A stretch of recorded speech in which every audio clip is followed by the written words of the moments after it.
이제 우리는 1학기까지는 세계사를 위주로 배웠었잖아요. 이제는 이제 조선 세도정치 이후 시기부터 한번 배워보도록 하겠습니다. 자, 어려운 말이니까 여기다 좀 체크를 좀 하고 넘어갈게요, 여러분들.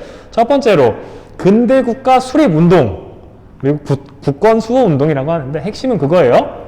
자, 이 단원을 쉽게 얘기하면 조선의 어떻게 보면 멸망 과정이거든요. 이 조금 다른 말로는 이 멸망 과정을 배우는데, 이 멸망을 하지 않게 하기 위해서 뭘 만들려고 그랬어요? 조선이 아닌 근대 국가, 즉 저와 여러분이 사는 이런 지금의 국가 형태와 비슷한 국가를 만들기 위한 운동도 있었고, 그리고 그것뿐만 아니라 나라의 권리를 보호하기 위한 운동들이 여러 가지가 있게 됩니다. 대표적인 운동이 뭐 동학농민운동,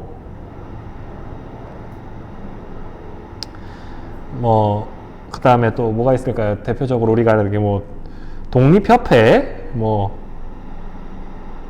등등등, 이런, 그 이외에도 사실 굳이 여기다 넣기로 말하면 여러 가지 운동들이 있지만 대표적인 이런 운동들이 바로 이 두 가지 운동이고요. 그것 이외에도 몇 가지 더 추가를 해보자면, 위정척사 운동도, 위정척사 운동도 여기에 좀 포함이 되고요. 국권 수호 운동의 한 갈래로, 그리고 또,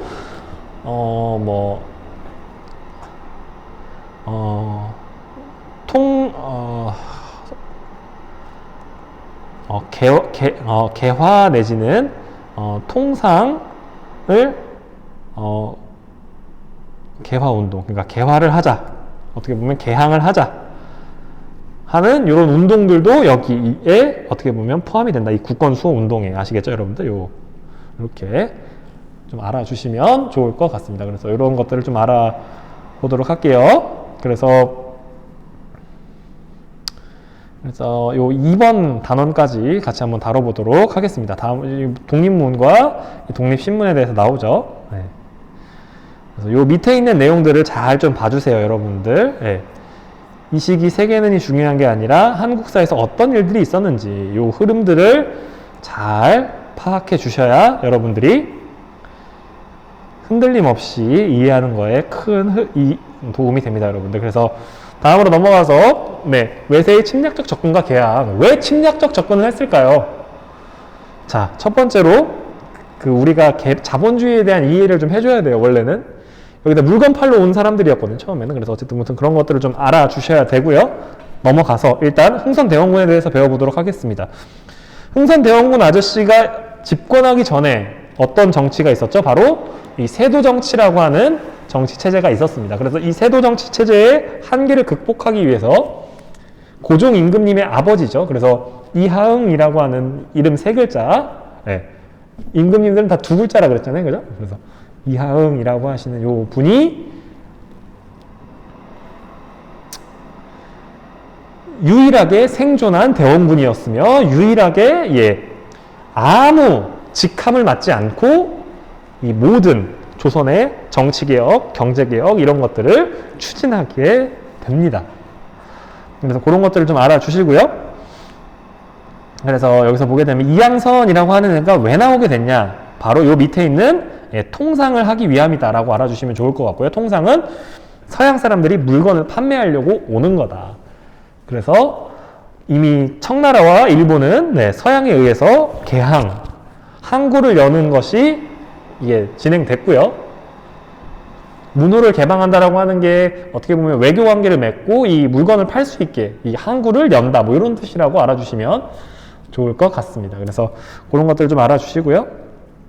다음으로 넘어가서, 자, 여러분들 흥선대원군 아저씨가 여러 가지 정책을 추구했죠. 우리 이미 들었잖아요, 그죠? 이전 시간에 배우기도 했고, 그 목적지가 어디였을까요? 목적지, 개혁의 목적지. 바로 개혁의 이유가 될 수도 있고, 이 부분이 뭐냐면 조선 초기의 이상적 상태를 회복하는 겁니다.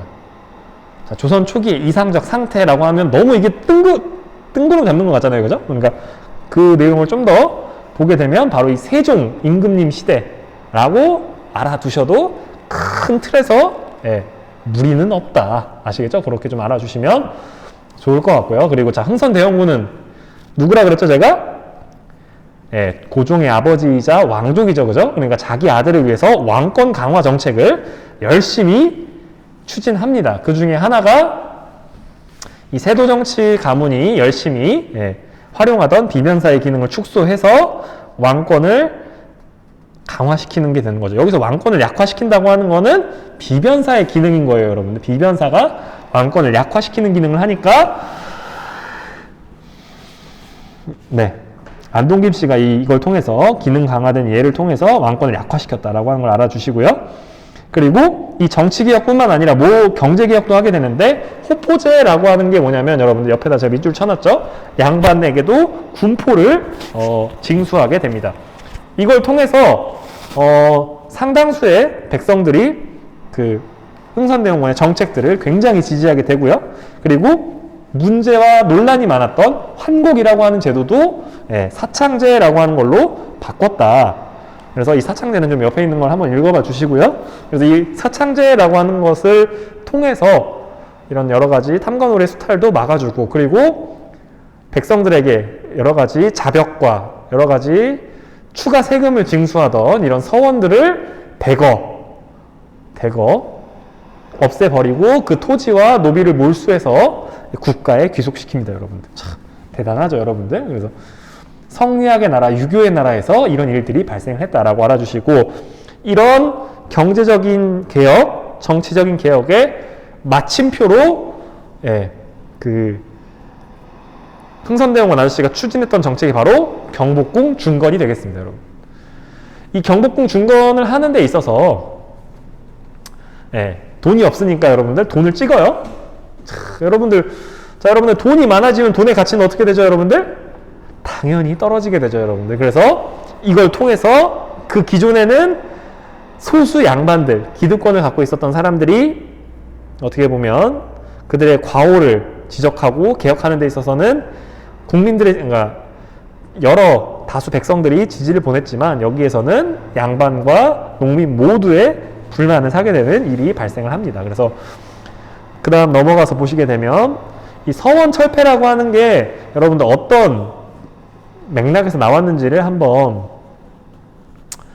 좀 알아주시면 좋을 것 같습니다. 진실로 백성에게 해가 되는 것이 있으면 비록 공자가 다시 살아난다 하더라도 나는 용서하지 않겠다. 성리학의 나라에서 이런 말을 한 거예요.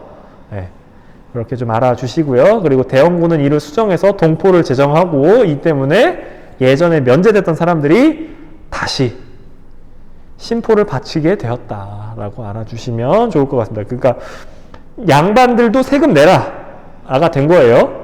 여기서의 세금의 핵심은 군포에 대해서는 여러분들 굉장히 설명할 게 많지만 참고적으로 그냥 군대 가는 대신 내는 면토다라고만 알아주시면 좋을 것 같습니다. 그래서 서원도 철폐하고, 이 목적지가 어디였다고요? 왕권 강화와 국가 재정 확충이었다라고 알아주시면 좋을 것 같습니다. 자, 통상수교 거부 정책 보시면은, 자, 러시아의 남하가 계속 되니까, 자, 조선의 입장에서도 되게 부담스럽죠. 그러니까 나선정벌이라고 해서 러시아에 대해서는 약간 조금 어느 정도 정보가 있었으니까요. 그래서 프랑스를 끌어들여서 막아보려고 했지만 그게 잘 안 됐고요. 그리고 때마침, 그러니까 이 흥선대원군이 활동하던 요 시기가 그 위정척사 운동을 하던 분들이 한참 활동할 때여서 이분들이 그 서양 그 종교인 천주교를 믿는 사람들이 문제가 많다, 제사도 안 지낸다, 문제가 많다, 그러니까 이 사람들을 잡아 가둬야 된다, 성리학적 질서를 어지럽히는 이런 사람들은 잘못된 사람이다 라고 주장을 하게 되고, 그 의견을 받아들여서 흥선대원군은 관련자들을 처형하게 됩니다. 만약에 여기서의 역사의 만약은 없습니다만, 이 천주교가 이 이전에는 그런 현지 종교나 현지 관습을 존중하는 정책에서 조금 더 그 원칙적이고 근본적인 이런 천주교 신앙을 지켜야 된다라고 하는 관점으로 바뀌었다라고 하는 이 변화가 만약에 없었다라면, 또는 그 이전에 프랑스와 교섭이 잘 돼서 러시아를 막았더라면, 이 병인 박해가 과연 일어났을까라고 하는 부분도 한번 고민해 볼, 역사에 만약은 없습니다만 한번 고민해 볼 포인트가 있습니다. 그래서 이 병인 박해 때문에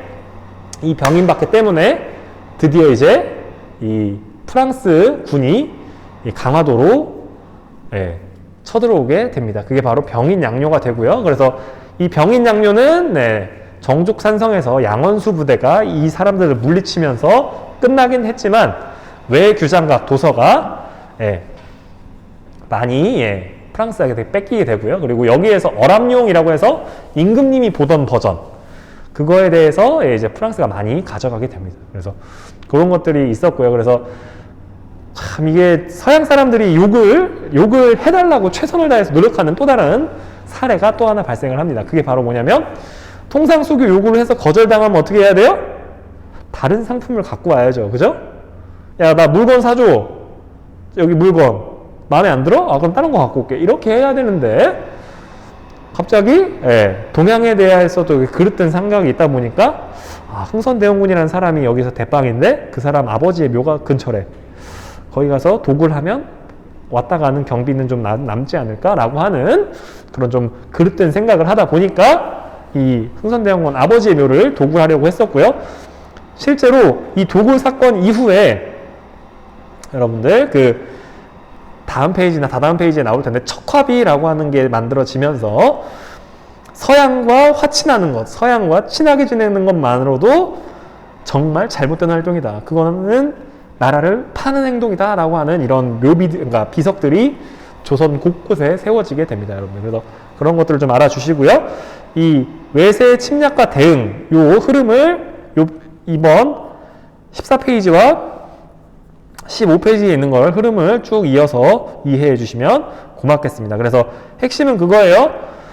병인양요와 신미양요를 구별하셔라. 아시겠죠, 여러분들? 그래서 그런 것들을 좀 알아주시면 좋을 것 같습니다, 여러분들. 그래서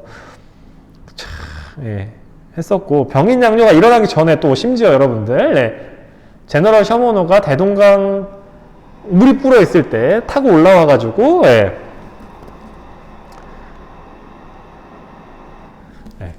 타고 올라와 가지고 그 어떻게 보면 강바닥에 어떻게 보면 그러니까 어떻게 보면 걸려서 이게 못 움직이게 됩니다. 이때 통상 수교를 요구했고 이게 잘 안 되면 어떻게 해야 돼요? 이걸 좀 잘 끌어서 우리 집으로 돌아가는 걸 좀 도와줘라. 관련 비용은 지불하겠다. 뭐 이렇게 신사적으로 나왔어야 되는데 감히 내가 물건을 팔려고 하는데 안 사줘? 라고 하면서 해코지를 하게 됩니다. 그래서 이 해코지 때문에 조선인들이 분노해서 관군과 함께 제너럴 셔머노를 박살을 내버리게 됩니다, 여러분들. 그래서 제너럴 셔머노는 상선인데 이게 우리나라 군대와 우리나라 사람들에 의해서 부셔졌잖아요. 미국 입장에서 봤을 때는 이런 몰상식한 사람들이 있어? 가서 전쟁으로서 보여줘야 되겠네 라고 생각을 하면서 어떻게 보면 배를 파견하게 됩니다. 그래서 와서 그 미군도 역시나 이 강화도 인근에서 열심히 또 무력 시위를 벌입니다. 그래서 초지진, 덕지진들을 그러니까 이게 어떻게 보면 산성들인데 그러니까 진영들을 다 점령하고 광성보라고 하는 곳에서 이 어제현이 이끄는 이 수비대와 격돌을 해서 이때 뭐 어제현 장군이 돌아가시긴 합니다만 어쨌든 미군에게 피해를 줘서 돌아가게 됩니다. 그래서 그것이 바로 이 신미양요다. 그래서 제너럴 셔머노 신미양요 아시겠죠?